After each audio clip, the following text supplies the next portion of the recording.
Hello and welcome. Tonight, we'll be exploring one of the most unusual ideas you may ever encounter, not because it has been proven true, but because it quietly invites us to look at the world from an entirely different perspective.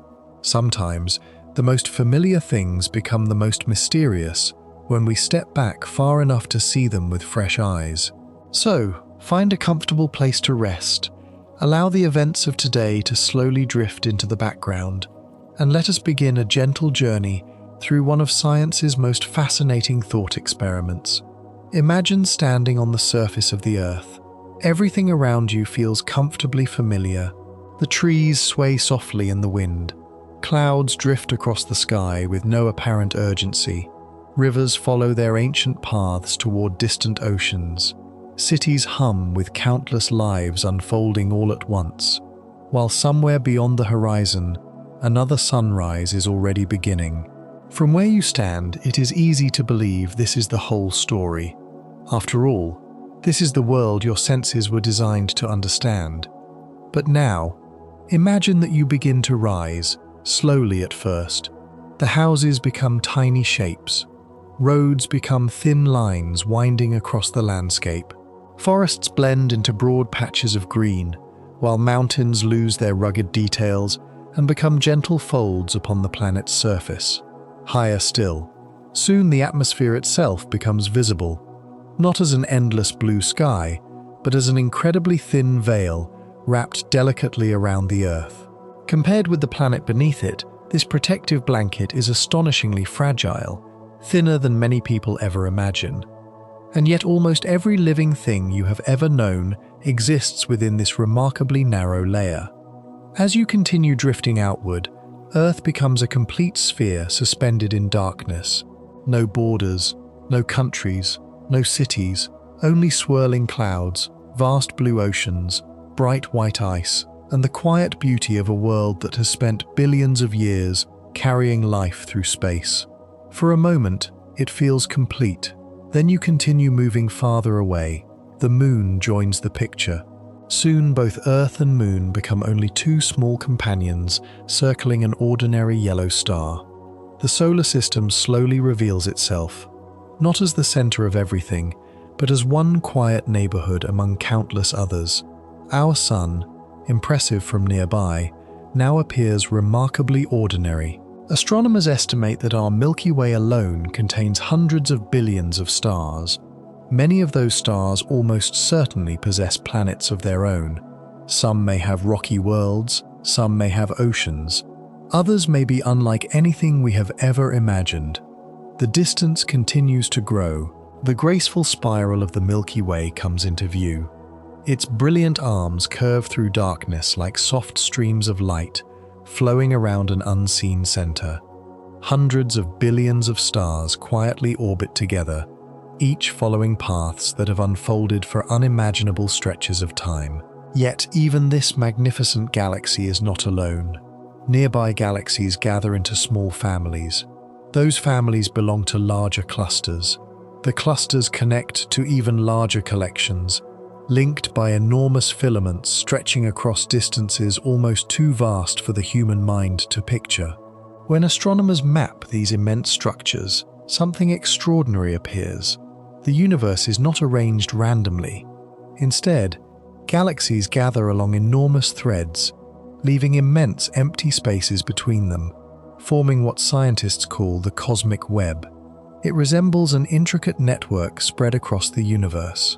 Not perfectly symmetrical, not identical everywhere, but organized, connected, structured, and for many people, strangely familiar. The resemblance has inspired countless comparisons. Some people notice similarities to branching trees. Others think of river systems viewed from high above. Some are reminded of the delicate veins inside a leaf. Others see lightning spreading through the night sky. Still others notice something even more surprising, a network of neurons inside the human brain, or the intricate structure surrounding a living cell under a microscope. These comparisons are fascinating, but before we become too excited, science asks us to slow down. Our minds are remarkable pattern-finding machines. Long before modern civilization existed, recognizing patterns helped our ancestors survive. They learned to recognize animal tracks, changing weather, familiar faces, and subtle signs of danger. That same ability still shapes the way we understand the world today. Sometimes those patterns reveal something genuinely important. Nature often does repeat successful designs. Tree branches spread in ways that resemble river basins. Rivers divide into smaller streams, much like blood vessels divide into tiny capillaries. The branching passages inside your lungs echo the shapes of forests reaching towards sunlight.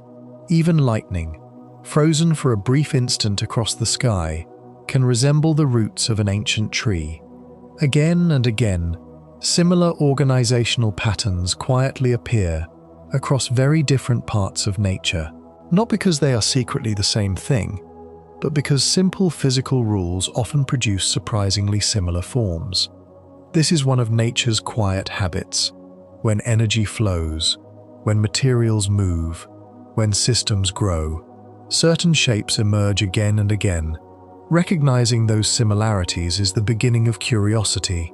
Assuming they must all share the same underlying nature would be a different step entirely.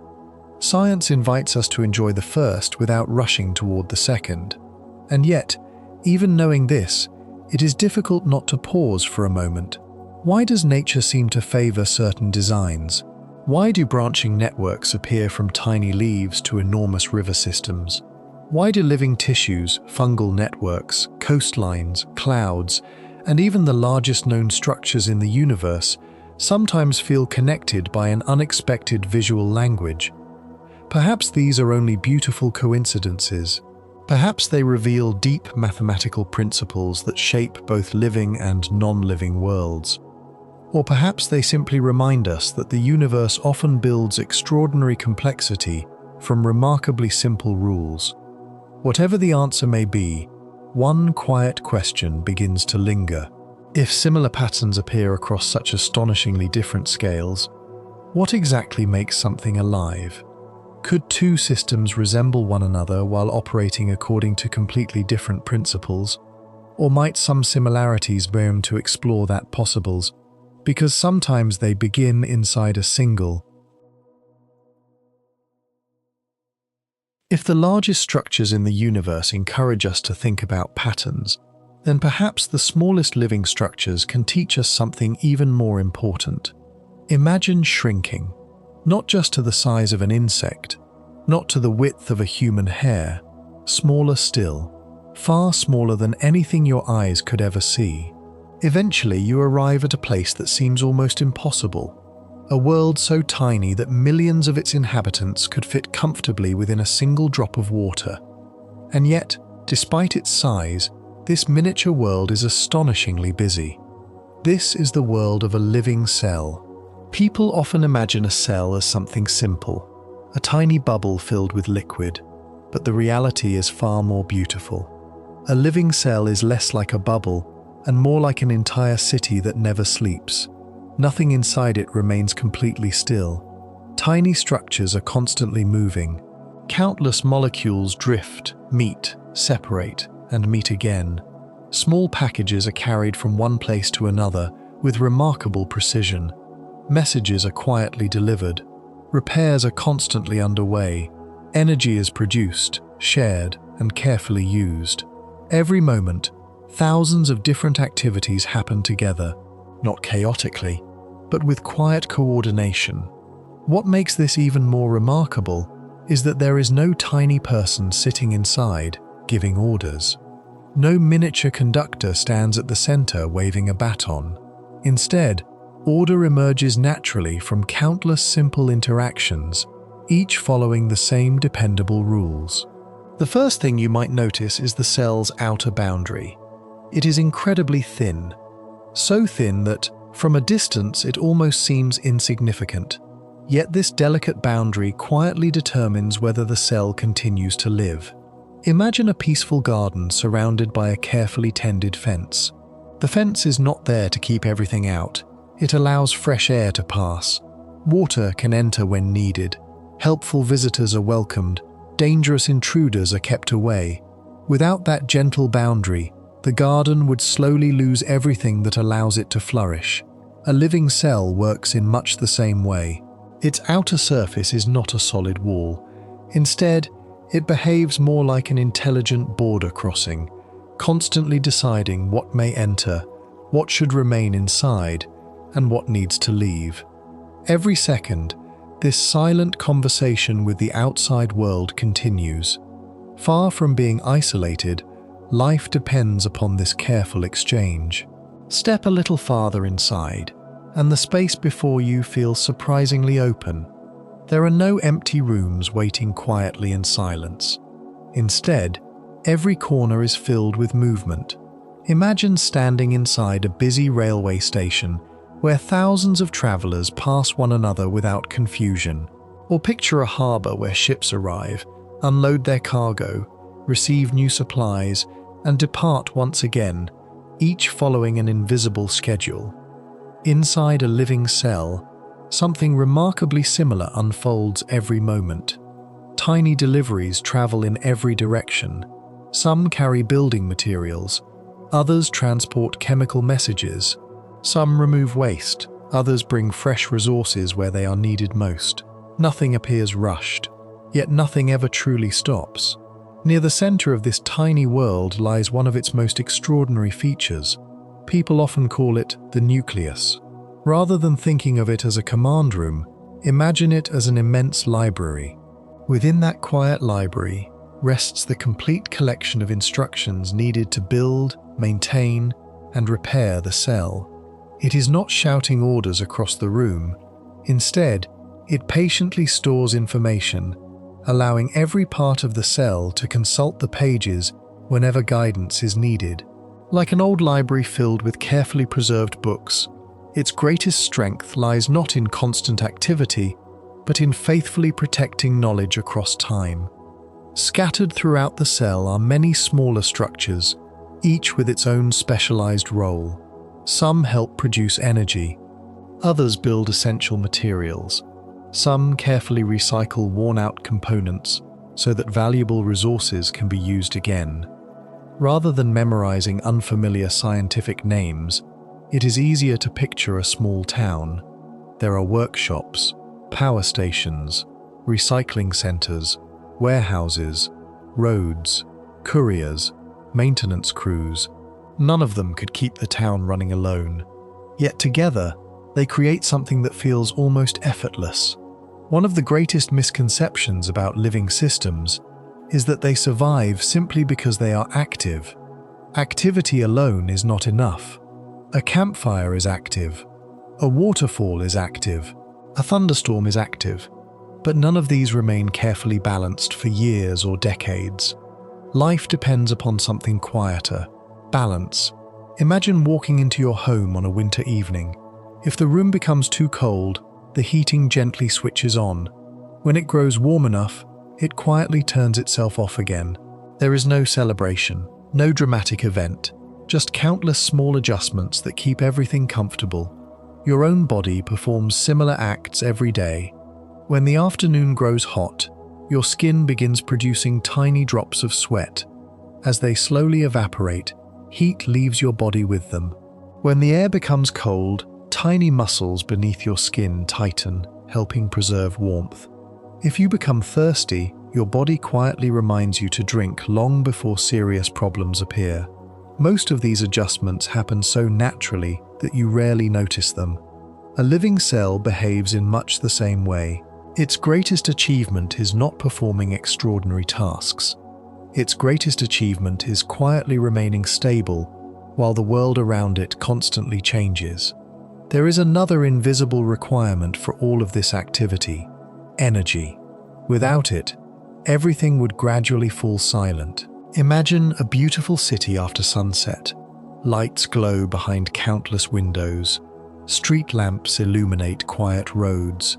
Bakeries prepare tomorrow's bread. Hospitals continue caring for patients. Trains move through the darkness. Every one of those activities depends upon a steady flow of energy. If that flow suddenly stopped, the city itself would still exist. The buildings would remain. The streets would remain. but life inside them would slowly fade into stillness. A living cell is no different. It constantly gathers energy, transforms it into useful forms, and gently distributes it wherever work needs to be done. Not because it is chasing endless growth, but because life itself is a continuous conversation between energy and balance. The more closely scientists have studied living cells, the more extraordinary they have appeared. Not because they are complicated for the sake of being complicated, but because countless small processes cooperate so gracefully that they create the quiet illusion of simplicity. Perhaps that is why life often feels effortless from the outside. We notice the tree, not the billions of cells quietly building each new leaf. We admire a soaring eagle, not the invisible cooperation happening inside every feather, every muscle, and every heartbeat.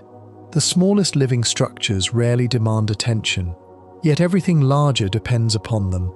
And now, having spent a little time inside this tiny hidden world, another question begins to take shape.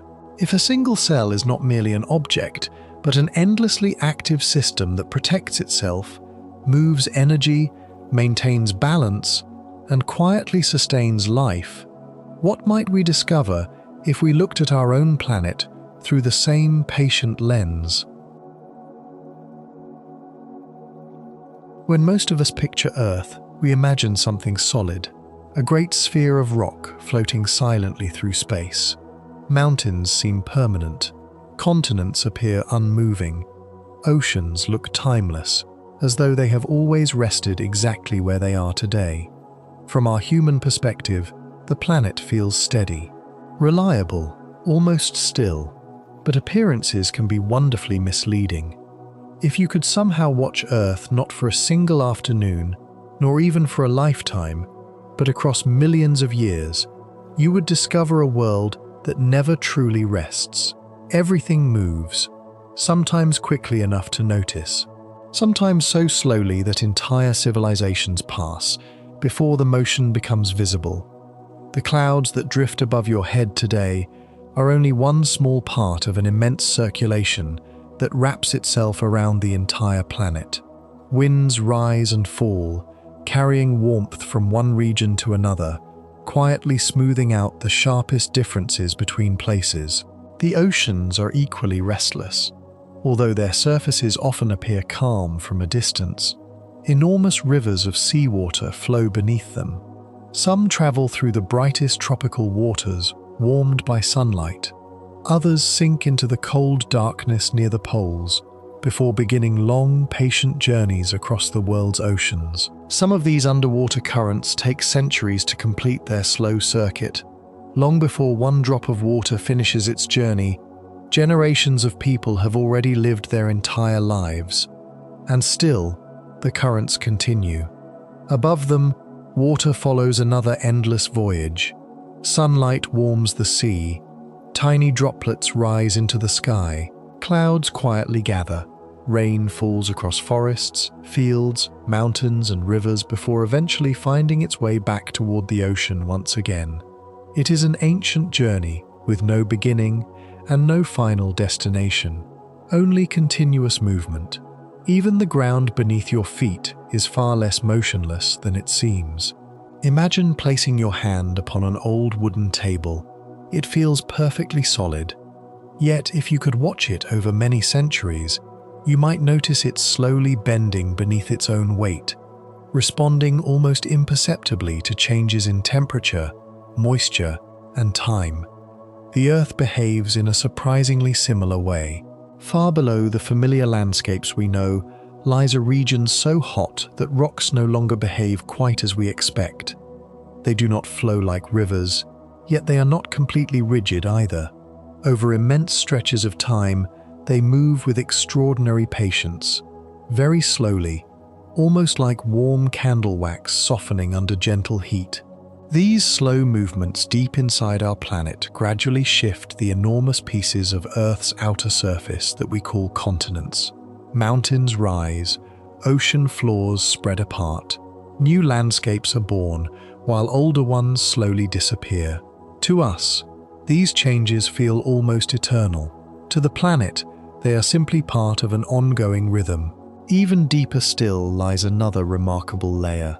Hidden thousands of kilometers beneath the surface is Earth's core. No human being has ever traveled there.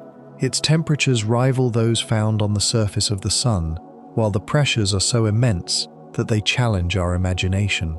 Although we cannot visit this hidden region directly, its presence quietly reveals itself every day.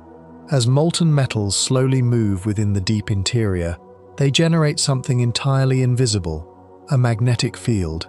You cannot see it, you cannot touch it. Most days, you never even notice it exists.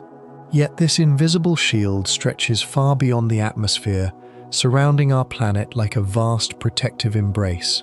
Without it, the constant stream of energetic particles flowing outward from the Sun would interact with Earth in very different ways. Much of the atmosphere we depend upon might have been stripped away over unimaginable spans of time. Life, if it managed to appear at all, could have followed an entirely different path. Every so often, this hidden shield quietly announces itself. Near the northern and southern reaches of our world, delicate curtains of green, purple, and crimson light begin dancing across the night sky. The aurora. To many people, they appear almost magical. Yet these beautiful lights are gentle reminders that Earth is constantly interacting with the space surrounding it. Our planet is not isolated. It is continuously engaged in an invisible conversation with the Sun. Closer to the surface, another layer quietly performs its own remarkable task. The atmosphere is astonishingly thin. If Earth were the size of a large apple, the breathable layer surrounding it would be thinner than its skin. And yet within that slender envelope exists every breeze that has ever cooled your face, every cloud, every storm, every bird in flight, every breath ever taken by every human being. The atmosphere does far more than provide air. It softens dramatic changes in temperature between day and night. It carries moisture across continents. It filters much of the Sun's most harmful radiation before it reaches the ground. Small fragments of rock entering from space often burn brightly within it, becoming brief streaks of light rather than dangerous impacts. Most evenings, people simply call them shooting stars. In reality, they are tiny reminders that Earth is quietly protected in ways we rarely stop to appreciate. Seen separately, these systems are impressive, but their true beauty appears when viewed together. The atmosphere influences the oceans. The oceans shape the climate. The climate affects forests.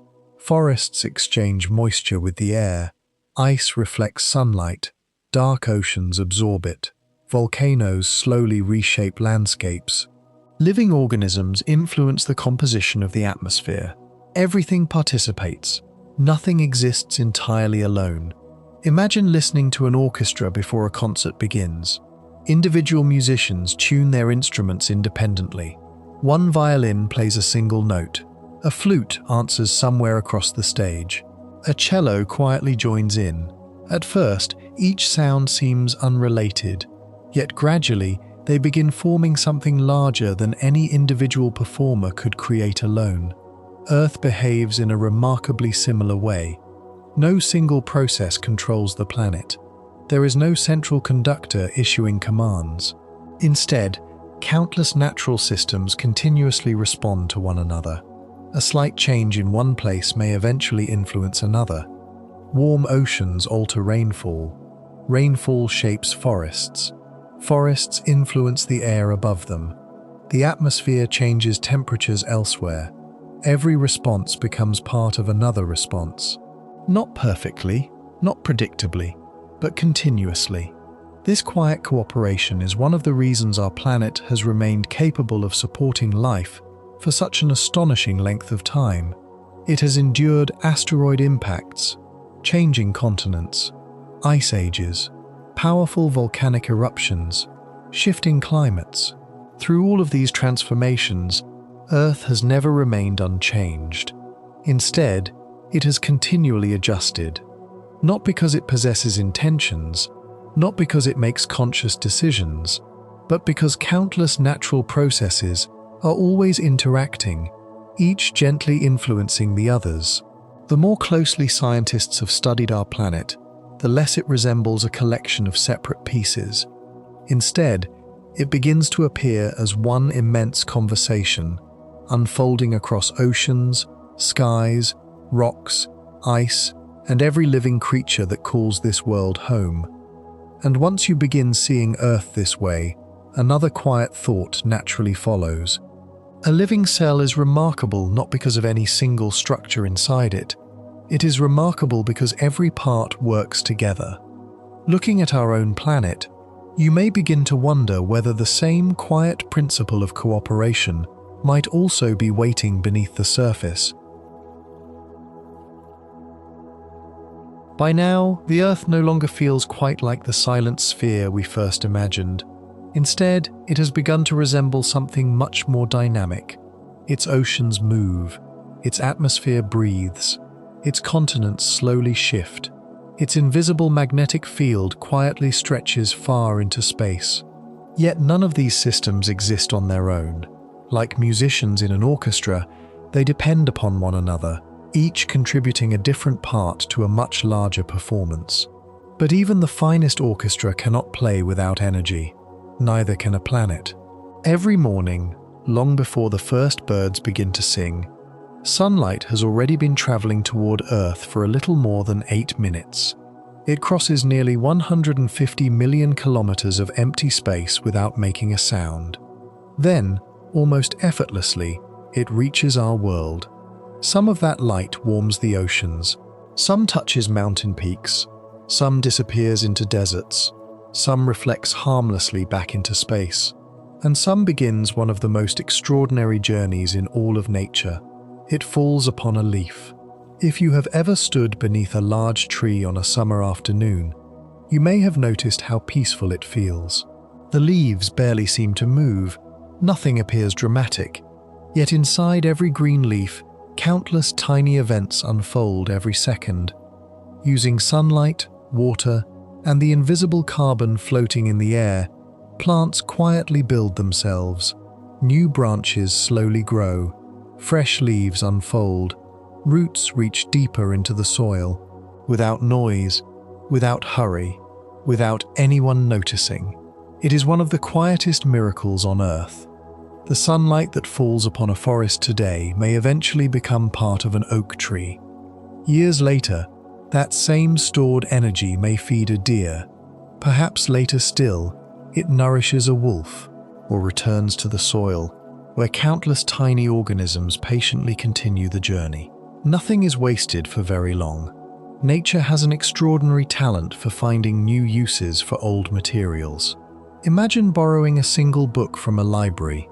Over many decades, that same book passes through hundreds of different hands.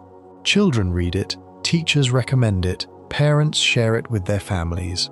Eventually it becomes worn, repaired, and read once again. The story remains, even though the readers continually change. The materials of our planet travel in much the same way. Take a single atom of carbon. It may spend thousands of years locked inside ancient limestone beneath the sea. Then geological forces slowly release it into the atmosphere. A tree quietly absorbs it while growing a new branch. Later, it becomes part of an acorn. A squirrel carries that acorn across the forest. The carbon continues its journey into the soil. Rainwater carries part of it toward a nearby river. Eventually, it reaches the ocean once again. The traveler never stops moving. Only the scenery changes. The same gentle story unfolds with water. A drop of rain falls into a mountain stream. It joins a river. The river reaches the sea. Sunlight lifts that water back into the sky as invisible vapor. Clouds gather over distant hills. Rain begins again. The journey has no true beginning. It has no final ending. Only endless transformation. Perhaps that is one of the most beautiful characteristics of our planet. Nothing simply exists. Everything participates. Even the air surrounding you is constantly changing. With every breath you take, oxygen enters your lungs while carbon dioxide quietly leaves them. The tree outside your window performs almost the opposite exchange. Neither you nor the tree could continue alone for very long. Without ever planning it, both become partners in an ancient conversation that began long before human civilization appeared. The oceans join that conversation as well. Their surfaces absorb enormous amounts of heat from the sun. Some of that warmth is slowly carried toward colder parts of the world by deep currents that move with extraordinary patience. If those currents suddenly stopped, many familiar climates would change dramatically. Regions that are comfortable today might become far colder. Others might grow much warmer. Most people never notice these immense rivers flowing beneath the sea, yet they quietly influence the weather, the seasons, and even where different forms of life can flourish. Forests contribute in their own surprisingly gentle way. When sunlight warms a forest, tiny amounts of water escape from millions upon millions of leaves. That moisture rises into the air, helping form clouds that may eventually become rain. In some regions, forests do not simply wait for rainfall. They actively help create the conditions that make rainfall possible. The relationship works in both directions. Rain supports forests. Forests encourage rain. Neither tells the other what to do. Each simply responds to the other, over and over again. Scientists often describe this as a system of feedback, but perhaps a softer image is easier to imagine. Think of two friends walking together. One naturally slows down when the other begins to tire. The other adjusts their pace in return.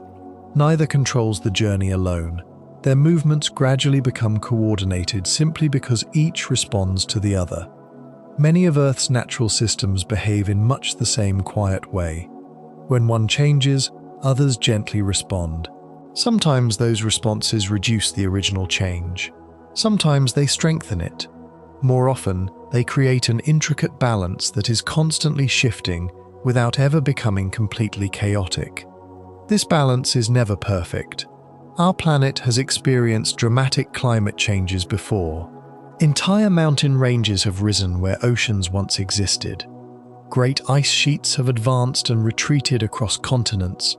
Mass extinctions have transformed life more than once. Earth has never been frozen in time. Instead, it has continually adapted to changing conditions. That adaptability may be one of its greatest strengths, not because the planet is making conscious choices, but because countless physical, chemical, and biological processes are continuously interacting, each influencing the others in ways that scientists are still working to understand. The more these connections are studied, the more difficult it becomes to separate them into neat categories. The atmosphere influences the oceans. The oceans influence ice. Ice changes how much sunlight Earth reflects. Temperature shapes forests. Forests affect rainfall. Rainfall transforms rivers. Rivers reshape landscapes. Living organisms alter the atmosphere that later influences future generations of life. Every thread quietly weaves into another. If you gently pull on one corner of a beautifully woven tapestry, the movement travels much farther than you first expected. Not because every thread is identical, but because every thread is connected. Our planet behaves in a surprisingly similar way. Countless independent processes quietly weave themselves together until they create something that feels remarkably stable, even though every individual part is constantly changing. Perhaps this is why Earth has often surprised scientists. The more carefully they study individual pieces, the more they discover relationships extending far beyond those original boundaries. What first Earth? And when viewed from a little farther away, those conversations begin to resemble something quietly familiar. Not necessarily a living organism, not yet, but certainly far more than a collection of disconnected parts. The planet begins to appear as a single, endlessly flowing whole, where energy never truly rests, materials never stop traveling, and every journey becomes part of another. It is here that the comparison first begins to feel genuinely compelling, not because Earth looks like a cell, but because both reveal an unexpected truth. Life, and perhaps even worlds themselves, are sustained not by stillness, but by countless relationships unfolding together, one quiet exchange at a time. By now, we have spent time in two very different worlds. One was so vast that galaxies stretched across distances almost beyond imagination. The other was so small that millions of its inhabitants could fit inside a single drop of water. At first glance, they could not seem more different. Yet somewhere between these two extremes, a quiet idea has slowly begun to emerge. Both a living cell and our planet are not simply objects, they are systems. Neither remains still, neither survives through isolation. Both depend upon countless interactions unfolding at the same time.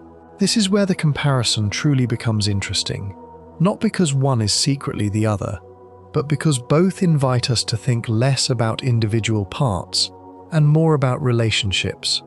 Imagine placing two beautifully crafted clocks side by side. From a distance, they may appear almost identical. Each has hands that move, each marks the passing of time. Each contains countless carefully arranged pieces hidden beneath its surface. Yet one might be powered by a tightly wound spring, while the other quietly runs on electricity. They perform similar tasks. They even look similar. But the principles that allow them to function are entirely different. Nature often presents us with similar puzzles.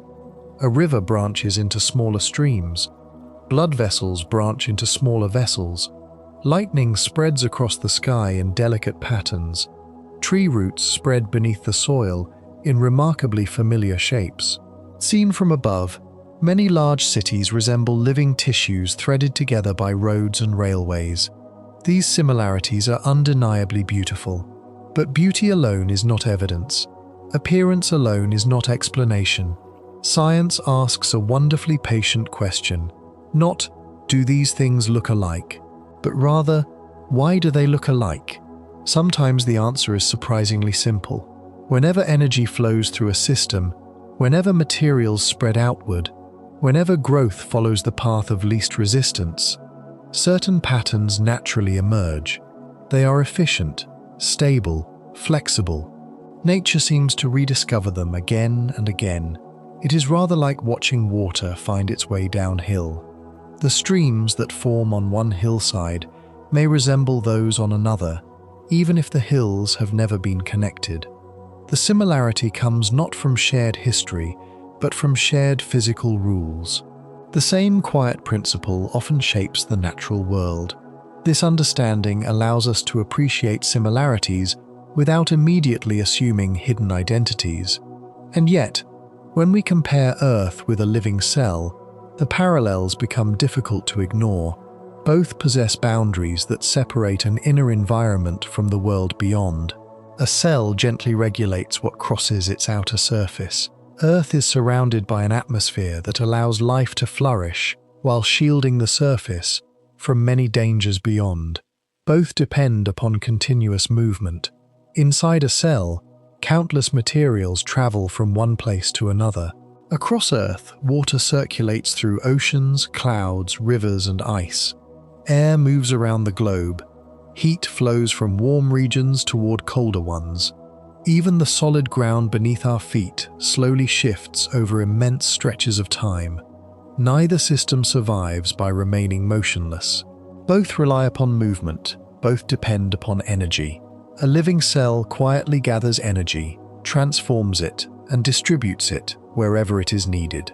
Earth receives an endless stream of sunlight that drives winds, ocean currents, weather, forests, and nearly every ecosystem on the planet. Without that steady arrival of energy, both worlds would gradually become silent. Perhaps the most intriguing similarity is balance. A living cell constantly adjusts itself as conditions change. Earth also displays countless examples of natural processes responding to one another. Forests influence rainfall. Rainfall supports forests. Ice reflects sunlight. Open water absorbs more warmth. The atmosphere and oceans continually exchange heat. Each process quietly affects another. No single system works alone. When viewed from a distance, both appear remarkably stable. Yet that stability is created by endless activity happening beneath the surface. It is much like watching a flock of birds crossing the evening sky. From far away, the flock seems to move as though it possesses a single mind. Look more closely, however, and every bird is simply responding to its nearest neighbors. Order emerges without a central commander. Nature often behaves this way. Countless simple interactions gradually create astonishingly organized behavior. Up to this point, the comparison feels surprisingly strong. But this is precisely where careful science becomes most valuable, because similarities, however remarkable they may be, do not erase important differences. A living cell contains inherited biological instructions. Those instructions allow it to build itself, repair itself, and reproduce new cells that carry the same information forward. Earth does not possess anything equivalent. There is no planetary library containing inherited biological instructions for creating another Earth. There is no evidence that our planet grows by dividing into two worlds. There is no known process through which Earth reproduces in the biological sense. Life covers the surface of our planet, but the planet itself is not known to possess the defining characteristics that biologists use when identifying an individual living cell. This distinction matters. Imagine standing before two magnificent buildings. One is a natural cave shaped over millions of years by flowing water. The other is an ancient cathedral built by skilled architects. Both may contain soaring ceilings, graceful arches, and beautiful chambers. Their appearances may even evoke similar feelings. Yet the processes that created them were entirely different. Understanding that difference does not diminish either one. In fact, it makes both even more fascinating. The same is true here. Recognizing similarities between Earth and a living cell does not require us to conclude they are the same kind of thing. Instead, those similarities encourage us to ask deeper questions about how complex systems organize themselves. Why do completely different systems sometimes arrive at comparable solutions? Why does cooperation appear so often throughout nature? Why does stability emerge from countless independent interactions rather than from a single controlling force? These questions reach far beyond biology. They appear in physics, in ecology, in geology, even in the study of galaxies. Sometimes the most profound discoveries are not about proving that two things are identical. They come from understanding why entirely different systems can behave in surprisingly similar ways. That is one of the quiet strengths of scientific thinking. It allows wonder and caution to exist together.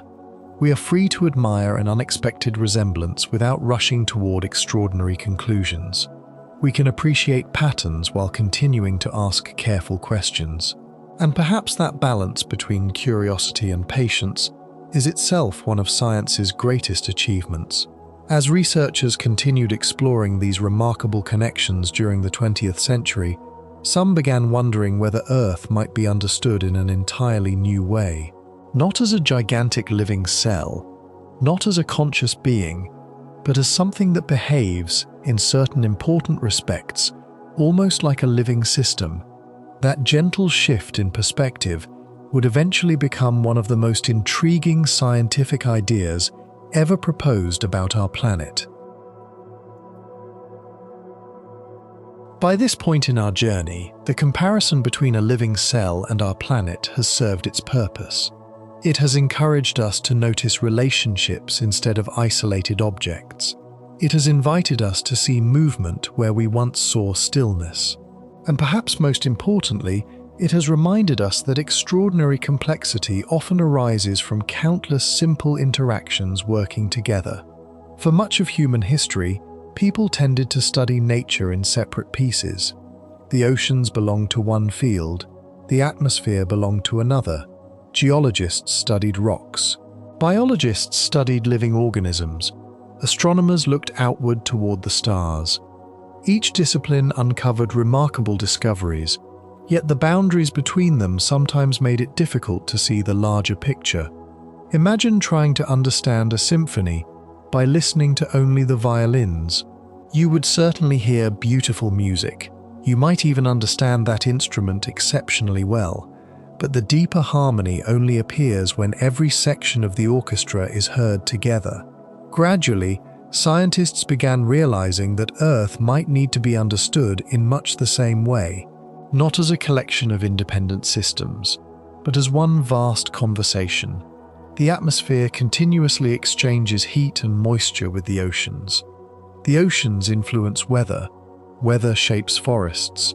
Forests affect the composition of the air. Tiny organisms living in the sea influence clouds forming thousands of kilometers away. Volcanoes slowly release gases that later become part of the atmosphere surrounding every living creature.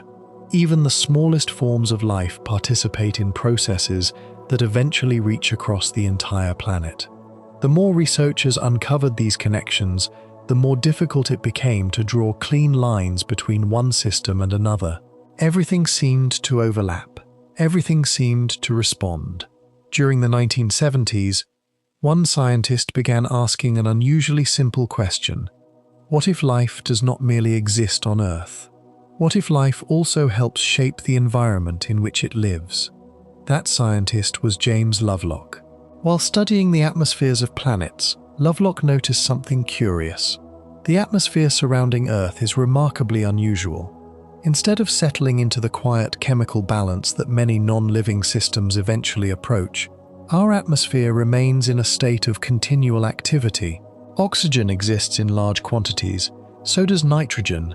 Small amounts of other gases also remain present in combinations that require constant renewal. At first glance, this seems rather surprising. Without life continually participating, many of these gases would gradually change over long periods of time. The atmosphere we know today exists partly because billions upon billions of living organisms have quietly influenced it for countless generations. Around the same time, the brilliant biologist Lynn Margulis was transforming the way scientists understood life itself.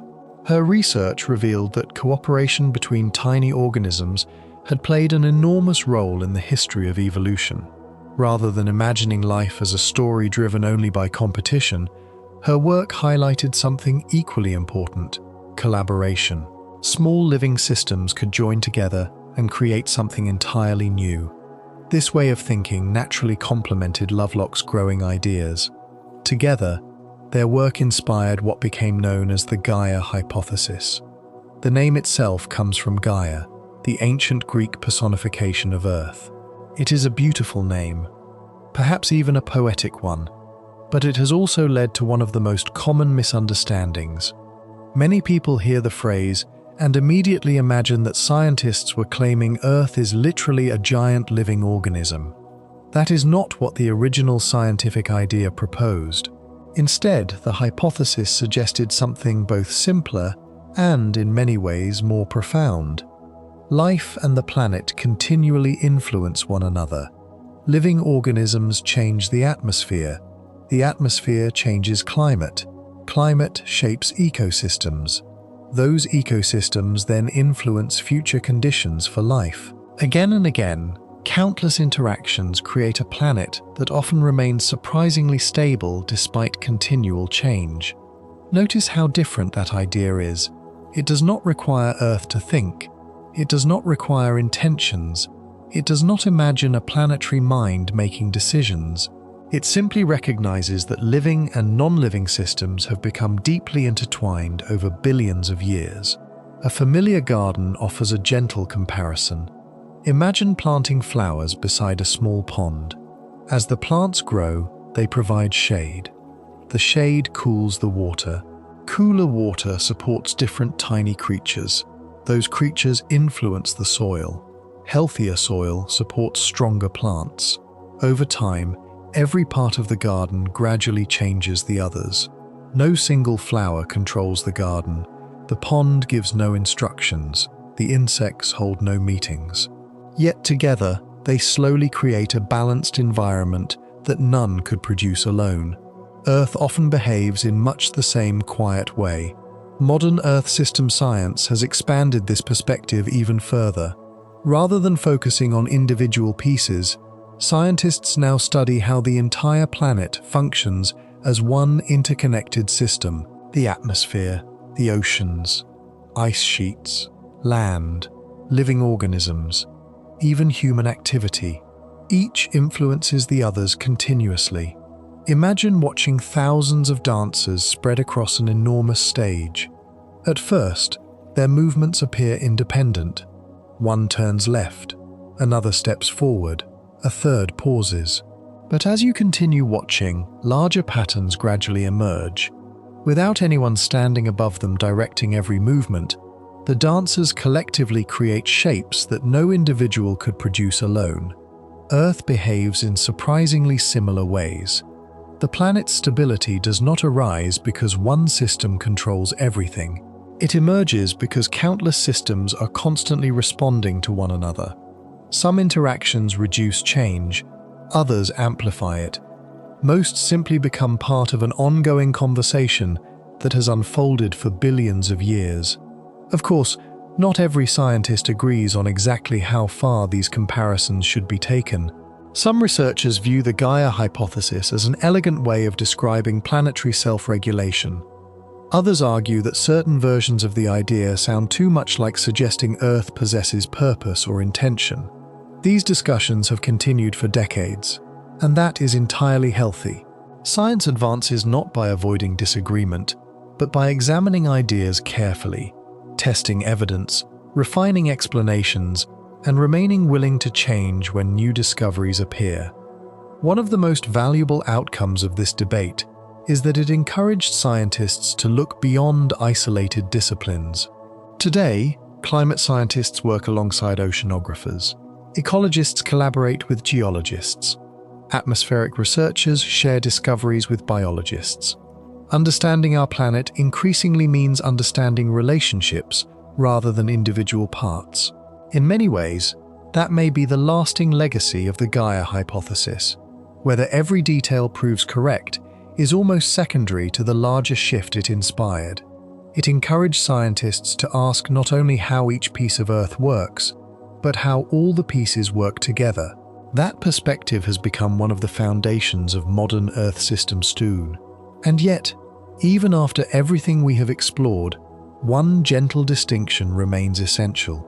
To say that Earth behaves like a self-regulating system is not the same as saying Earth is a living cell. One statement describes observable interactions. The other makes a biological claim for which no scientific evidence currently exists. Holding those two ideas apart allows us to appreciate both the beauty of the comparison and the discipline of careful reasoning. Curiosity does not become weaker when guided by evidence.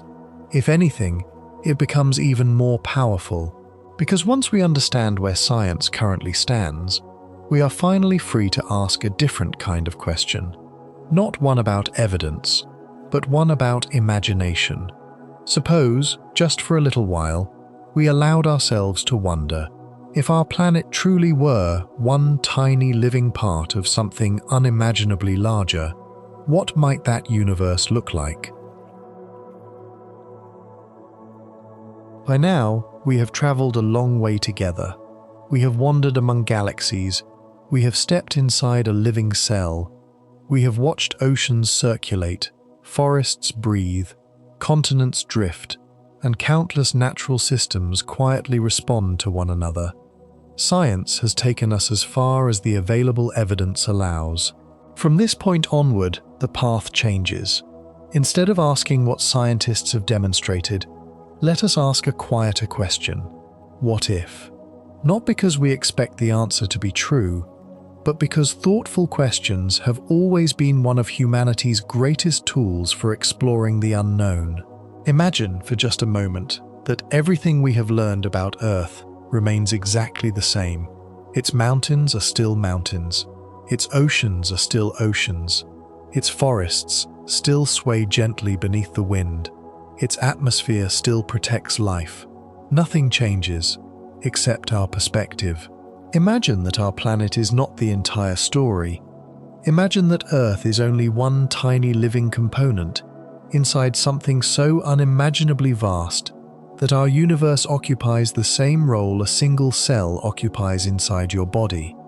Immediately, our sense of scale begins to dissolve. After all, if a single human cell could somehow think, what would it know about the person surrounding it? Very little. It would sense only its immediate environment. It might detect nearby neighbors. It could respond to changes in temperature, pressure, or the availability of nutrients. But it would have no direct way of perceiving eyes, hands, thoughts, memories, or dreams. Those realities exist on a scale completely beyond its experience. The cell would not conclude that the larger organism does not exist. It simply would not possess the tools needed to perceive it. Perhaps something similar is true for us, or perhaps it is not.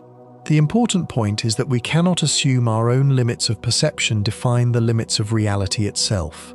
Throughout history, humanity has repeatedly discovered that the universe is larger than it first appeared.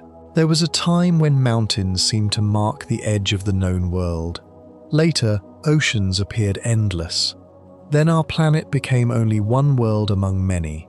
Eventually, even our galaxy lost its special status. Each generation has watched the horizon quietly move farther away. Perhaps that process has not yet ended. Suppose, purely as an exercise of imagination, that Earth really were one living component within something vastly larger. What might such a relationship look like? Not in detail, certainly not literally, only in broad patterns. Inside your own body, no single cell understands the entire organism. Each performs its own role. Some become part of the skin, others help build muscles, some carry oxygen through the bloodstream, others quietly repair damaged tissue. Each contributes without needing to understand the whole. Our own civilization often behaves in surprisingly similar ways. Farmers grow food, engineers build bridges, doctors care for patients, teachers share knowledge, scientists ask questions, artists create beauty. Millions of people pursue entirely different lives, yet together they produce something no individual could accomplish alone. No one person directs every conversation. No single mind controls every city. Order emerges gradually through countless interactions between ordinary people making ordinary decisions. Cities themselves offer another intriguing image. Viewed from the ground, they feel enormous. Standing on a busy street, it is almost impossible to appreciate their full structure. But from high above, roads become branching networks. Railways resemble delicate threads. Buildings gather into dense clusters, connected by flowing streams of movement. Morning begins. People leave their homes. Vehicles spread across highways. Goods travel from warehouses to markets. Electricity flows invisibly beneath streets. Information races through cables and wireless signals. From a distance, the entire city appears almost alive. Not because the city is a biological organism, but because millions of independent activities combine into something larger than any one of them. Now imagine extending that perspective once more. Across Earth, ships cross oceans. Aircraft connect continents. Satellites circle overhead. Invisible signals pass constantly between computers, phones, observatories, hospitals, and homes. Ideas travel almost as quickly as light itself. Knowledge moves across the globe in moments. Seen from orbit, humanity has gradually woven a planetary network unlike anything that existed only a few centuries ago. Some people have compared this growing web of communication to the early development of a nervous system. It is an interesting analogy, nothing more. The comparison does not suggest that Earth possesses thoughts, emotions, or awareness. It simply reminds us that networks often become more capable as their connections increase. Nature demonstrates this principle repeatedly. The internet is not a brain, a forest is not a lung, a river is not a vein, yet each reveals how remarkably powerful connected systems can become. Perhaps the deeper lesson has very little to do with biology. Perhaps it is simply that connection itself is one of nature's favorite strategies. Another gentle question begins to emerge. If we truly lived inside something vastly larger than ourselves, would we even recognize it? A fish spends its entire life surrounded by water. Most of the time, it never pauses to wonder whether water exists. It simply lives within it. Only an observer standing outside notices the environment as a whole. Humans may experience something similar. We study stars, galaxies, dark matter, invisible fields, the fabric of space itself. Yet all of those discoveries are made from within the universe. We have never stepped outside to observe the whole from another perspective. Perhaps such a viewpoint is impossible. Or perhaps it simply lies beyond our present abilities. Either possibility encourages humility. One temptation often appears whenever ideas like these are discussed. If Earth were part of something larger, people sometimes begin assigning intentions to natural events. A powerful storm becomes a message. An earthquake becomes a deliberate action. Climate becomes a conscious response. Science offers no evidence for such conclusions. Natural processes remain fully capable of producing extraordinary events without requiring purpose or intention behind them. Recognizing that distinction allows imagination to remain playful rather than misleading. Thought experiments are valuable precisely because they invite questions without pretending to answer them. Perhaps that is why this particular idea has continued to capture people's imagination. It asks us to reconsider scale, to reconsider perspective, to wonder whether our place in reality may be both smaller and more extraordinary than we usually imagine. Whether the idea is ultimately true is almost beside the point. Its greatest gift may simply be the invitation to think differently, to recognize that every generation has mistaken the limits of its knowledge for the limits of the universe, and that each generation has eventually discovered there was still more to explore. As our journey slow, not whether Earth is truly a living cell. Science has not shown that. But what this remarkable comparison might quietly teach us about ourselves, our curiosity, and the extraordinary universe we continue trying to understand. As our journey slowly draws toward its quiet conclusion, it is worth returning to the place where every scientific exploration eventually arrives. Not certainty, but understanding. Along the way, we have traveled from the largest structures known to astronomy to the hidden architecture of a single living cell. We have watched galaxies gather into immense networks stretching across the universe. We have wandered through the invisible activity inside microscopic worlds. We have followed rivers flowing toward the sea, sunlight resting upon forests, clouds carrying water across continents, and oceans quietly redistributing warmth around the globe. Piece by piece, a simple realization has emerged. Our world is far more connected than it first appears. That realization is not speculation. It is one of the strongest conclusions modern science has reached. Nothing on Earth exists entirely alone. The atmosphere influences the oceans. The oceans shape weather. Weather affects forests. Forests influence the air. Living creatures continuously reshape the environments that, in turn, shape future generations of life. Every discovery made over the past century has strengthened this remarkable picture of connection. At the same time, another conclusion is equally important. There is currently no scientific evidence that Earth is literally a living cell. No observations suggest that our planet possesses inherited biological instructions like those found inside living organisms. There is no evidence that Earth grows by dividing into new planets. No known process resembles biological reproduction on a planetary scale. These distinctions matter because science becomes most powerful when it carefully separates observation from imagination. Curiosity asks bold questions. Evidence patiently decides which answers survive. Far from limiting wonder, that careful process often deepens it. The universe repeatedly proves to be stranger than our earliest guesses, rarely in the ways we first expected, almost always in ways even more beautiful. Several centuries ago, humanity believed the stars circled above a motionless Earth.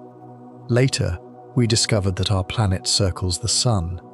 Then we learned that the Sun itself circles the center of the Milky Way. Soon afterward, we realized the Milky Way is only one galaxy among hundreds of billions. Each discovery made humanity appear smaller, yet each discovery also made the universe infinitely richer. Perspective has a curious habit. The farther outward we look, the more extraordinary home becomes. Astronauts often describe a similar feeling after seeing Earth from orbit. From space, familiar borders disappear. Political boundaries become invisible. Arguments that once seemed enormous fade into the background. What remains is a delicate blue world, wrapped in a remarkably thin atmosphere, quietly drifting through an immense darkness. Many astronauts have spoken about returning home with a renewed sense of connection to the planet and to one another, not because Earth suddenly became different, but because perspective changed. Perhaps that is the quiet gift hidden within tonight's question. Whether or not Earth resembles a living cell in any literal sense may not be the most valuable part of the conversation. The greater value lies in learning to notice relationships that are easy to overlook during ordinary life. A glass of water links distant mountains, clouds, rivers, oceans, and sunlight. A single breath connects forests, microscopic algae floating across the sea, and every living creature sharing the atmosphere with us. The food on a dinner table carries the history of soil, rainfall, insects, farmers, seasons, and countless invisible organisms working quietly beneath the ground. Even the device through which you may be listening tonight is the result of thousands of people, spread across many countries, contributing small pieces to something no individual could have created alone. The closer we look, the more the world resembles an endless conversation, not because everything is identical, but because everything is connected. Perhaps this is why scientists from so many different fields increasingly work together. An ecologist studying forests may benefit from understanding climate. A climate scientist may depend upon discoveries made by oceanographers. Geologists, chemists, physicists, astronomers, microbiologists, and countless other researchers all contribute pieces to a much larger picture. Knowledge itself has become something like a living network, expanding not through isolated discoveries, but through connections between them. In some ways, that may be one of humanity's greatest achievements. Not that we have answered every question, but that we have learned how to ask better ones. Questions that invite cooperation rather than certainty. Questions that remain open long enough for evidence to guide us. Questions that leave room for both imagination and humility. There is something quietly comforting about that. We do not need the universe to become smaller in order to feel at home within it. We do not need every mystery to be solved before wonder becomes meaningful. Sometimes the greatest gift of science is not providing final answers. It is teaching us to become comfortable living beside beautiful questions. Questions that encourage us to look again, to observe more carefully, to remain curious without becoming careless. Perhaps that is exactly what tonight's journey has been. Not an attempt to prove that Earth is secretly something else, but an invitation to see the familiar with fresh eyes, to recognize that our planet is already astonishing enough, a world where invisible particles become oceans, where ancient starlight becomes forests, where simple cells eventually learn to ask questions about galaxies, where a tiny species living on a small rocky planet orbiting an ordinary star has become capable of wondering whether the universe itself might still hold perspectives beyond imagination. And perhaps that quiet sense of wonder is one of the rarest things in the cosmos. As you settle a little deeper into your pillow, you might imagine our small blue planet once more, not as the center of everything, not as a lonely island drifting through empty space, but as part of an immense and beautiful universe woven together by relationships that stretch across every scale, from the smallest living cell to the largest structures we have ever observed. Whether those connections are biological, physical, mathematical, or simply poetic, they remind us of something profoundly comforting. We belong to the same universe we are trying to understand. And perhaps, for tonight, that is more than enough. Thank you for sharing this quiet journey. May your thoughts become lighter, your breathing slower, and your curiosity gently settle into peaceful dreams. Good night.